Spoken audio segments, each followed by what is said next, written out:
More bad news for Harley Davidson. And, I know what they're trying to do. I know what they're hoping to do. Why? Because it's literally the exact same playbook that Bud Light did. Turtle up, put your hands over your ears, and hope to God somebody else screws up worse than you so everyone can move over onto that. Unfortunately for Harley Davidson, that has not happened. And we are now in week 3 of a massive backlash that isn't going away anytime soon. Now, unlike Bud Light, there isn't exactly loads of weekly sales data. That was one of the unique things with Bud Light.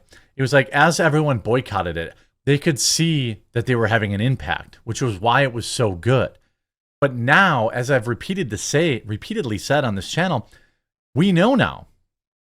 We know that it matters because people pushing back against Bud Light took them to the brink, and they never got those sales back. The left said, "Oh, you're never going to be able to do anything about it. You're not going to be able to, this, that, and the other thing." And they were wrong because people did push back on it, and it worked.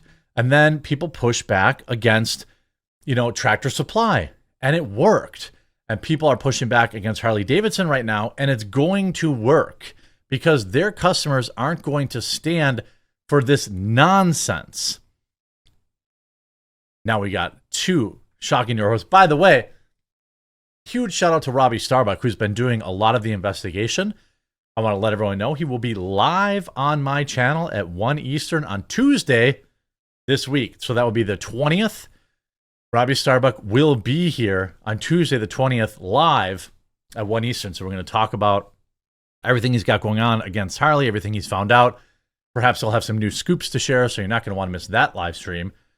Also, I will be streaming at around 7 Eastern most nights this week, in addition to cover the DNC debacle, the Demonicon 2024. That will be on Rumble only, though. More shocking news about Harley Davidson. Harley sponsors a group called Babes Ride Out. Harley Davidson employees even work the staff at Babes Ride Out events.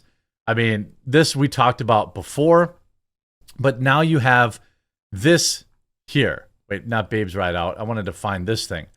Additional information. Don't confuse Babes Ride Out for a ladies' riding club, though, because they allow men who say they're women to join the club. Babes Ride Out still has the evidence of Harley being a part of their events on their social media pages, and you can read Harley's virtue signaling about BRO in their 2022 Inclusive Stakeholder Management Report. There's no wiggling out of this one. Harley used bikers' hard-earned money to support a fringe group of left-wing bikers who raise money for an abortion provider at events where Harley was present, according to BRO posts. They also supported even more pride events than we realized at the start of this. The woke CEO, Jonathan Zeitz, has to go, and the company must take accountability, announce changes, and bring someone else in. By the way, lastly, if you contact your dealer, please know that many dealers are on your side, asking them respectfully to share with corporate. That's something that I've always said too. Like, I've always just tried to tell people, like, hey, a lot of these people, they agree with you. They want to work with you. They don't decide on this stuff. And so, it's best to not be super mean to them. But again, things get worse. Front page of Fox News right now. Not good for Harley Davidson. Pressure is mounting.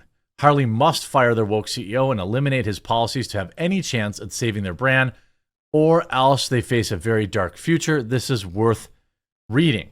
So we go to the article on Fox News, and here you have the Harley Davidson motorcycle brand and business model are being attacked from within. Now, there's some interesting news about the CEO, more confirmation that the CEO simply took the job because he wanted to erode American culture, and he thought that doing so via Harley would be extremely effective. But the Harley Davidson motorcycle brand and business model being attacked from within. Social media influencer Robbie Starbuck suggested a new post on X. He cited the words of the company's own CEO, Jochen Zeitz, who many have accused of going woke as he oversees the iconic brand. The German-born Zeitz took over the company as CEO in May of 2020. Imagine standing in front of the CEOs of luxury brands, and now you think you're a sustainable Taliban. as someone called me, Zeitz said in a speech at the Zermatt Summit in Switzerland in 2020, referencing his time as a board member of Kering, a parent company of Gucci, Puma, and Stella McCartney. A few minutes later in the same speech, Zeitz referred the group again, as shown in the video Starbucks shared this week. Of course, Harley's all about sound and the smell of Harley Davidson, isn't it? Zeitz said to the attendees at the Chic Swiss conference. So I became the Taliban again in the sustainable way, Zeitz said. So the video he's shown smiling, walking back and forth on stage, of referencing Harley. I decided to share and create Sustainability Committee, which I'm still chairing today. So we've seen it, hit Harley's main website. We know about BRO. Now you see Revolver.news. Harley Davidson's German CEO admits he took the job to turn an American icon into a DEI wokeness factory. Are you paying attention yet? I think you are. If you're watching my videos, you know that this has been going on for some time, and you know how it all ends. But it doesn't take away from the fact that we need to continue to apply pressure to these brands and these people to make sure that they hear the message. They're hoping that people stop. They're hoping that you stop sharing my videos. They're hoping that you stop tuning into my live streams every day at 1 Eastern. Here you say this: every Harley Davidson rider is going to want to see this. So they said, here's the John Zeitz. Every Harley, so it sure sounds like Jochen Zeitz admits that he took the Harley job because it was an opportunity to transform an American icon into embracing wokeness and DEI. Of course, you see the tally of, all this stuff is piling up. All of this stuff. Let's face it, most conservatives are decent, well-informed people who care about protecting the planet. I agree too. I think that we should do things, practical things, to protect the environment. They want to do the right thing without buying into hysterical alarmism that seems designed to make elites rich while lower income people suffer. Small, reasonable changes are totally acceptable. However, what Harley Davidson, a company that's supposed to represent the American spirit, is now doing sounds more like a far-left foreign Marxism with a communist green agenda aimed at controlling the masses through fear and hysteria. The attitude will turn Harley into the next Bud Light in no time unless they do a U-turn to get back on course. They're a motorcycle company, not a political machine. I couldn't agree more with that, but now more people out there, actual bike owners, are sharing their opinions. And it's important that, it's like, hey, here's a bike, here's a $30,000 bike sitting behind me. Maybe listen to me. Here you see this. Harley Davidson biker slams the company for hiring a woke CEO who says he doesn't represent American values and urges people to boycott the company until the CEO is replaced. Harley Davidson, get rid of that guy or you lose us. So how do I feel about Harley Davidson going totally woke? Well, first of all, let's talk about this new CEO, Jochen Zeitz, a German, not an American, German born, German raised, German educated, extreme pro-European lifestyle, who was a Puma shoe CEO for nearly 20 years. This man has in no way, shape, or form represent we, the Americana motorcycle community, in any way, shape, or form. So, I mean, when people are doing this stuff, and getting out there, making these powerful videos, this is a guy that owns Harleys. He owns the product, and now it's getting international. You see, put the brakes. This is an article that came out today.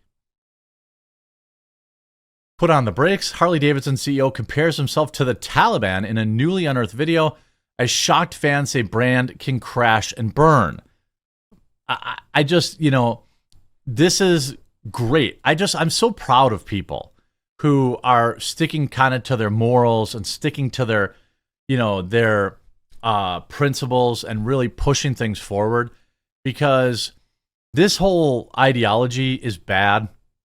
It's anti-white and it feels weird. Like, it feels weird to say that, right? Even for me, I'm like, oh, it's weird to say that. Like, oh, it's anti, but it really is. They have specific training that's only for whites at their factory, and they forced them through. And by the way, let's not forget, Harley Davidson is currently sending jobs overseas to Taiwan or Thailand, I believe it is. So, I mean, sending jobs overseas is about as American as apple pie. But that said, things are not getting better for them. And right here, I live in Wisconsin. I live very close to their worldwide headquarters. Local news is covering this. Local news. They're also covering how they're picking up and taking hundreds of jobs over to Thailand. Harley Davidson themselves cannot even use their own Twitter account because they're getting ruthlessly ratioed. This is a brand that basically was universally loved, that probably makes more money on their merch, their leather jackets and their t-shirts and their hats than they even do on their bikes. But it's like, this guy, I mean, at some point, there's going to be a sell-off. And I don't know if it's very soon because, the stock itself for Harley, we're going to need to see sales data before people really jump ship. You can look over the last 5 days, it's actually up 3%. Over the last month, it's about even. But over the last 6 months, you could see it's down 3%. Year to date, it's about even. So, I mean, this is not a stock that's been doing amazing. It's been kind of holding its own. What's going to happen when, here again, this is 1 day ago, and this is the New York Post. This is reaching hundreds of thousands of people. Hundreds of thousands of people are watching my videos talking about it. It's just so funny to me. And again, like when I have Robbie on the show, we're going to talk a little bit about whether or not you're seeing anything, kind of resulting or anything moving inside. If Harley literally just goes down with this ship, it'll be like the Titanic where the band is still playing. People will just move to Indian. Like, Indian is an iconic American brand. It's been around for a long time. And it's an easy switch. Now, the thing is, most people can't just sell their Harley and buy a new Indian. That's a lot of money. However, you end up with a situation where, okay, in 2-3 years, people stop buying. You see more Indians on the road. We know that Indian Motorcycle already removed all references to DEI off their website. Now, I would like to see Indian Motor, before I ever give them a strong approval, a strong recommendation, I would need them to speak out against DEI and say that it's not happening. But this media storm is not going away. Bikers are going out there and they're saying enough is enough. The CEO's got to go. New articles are coming out every single day. Robbie Starbucks seems to be posting some new embarrassing thing about Harley Davidson every day or two, or resharing stuff, and it's just picking up more and more and more steam. It's going to be interesting to see. Hopefully leftoids can buy all the Harleys, because a lot of people who ride Harleys do so as an escape from this nonsense, not as a way to get, more politics injected into their day. So this isn't going away. The media pushback is intensifying. We'll see if they say anything this week. I'll be interested to hear what you think in the comments or the chat. Are they going to go down with the ship? Or are they going to change course? I think this is the last week that they can do it. We went through this with Bud Light. Time is running out for them. Time is running out. They can make the change this week or face people just never going back. Permanent stain on the brand. Because it was like after a month or two and Bud Light hadn't done it, you just knew they weren't going to do it, and people just resided to their fact. They still have time, but I would say this week is probably it for them.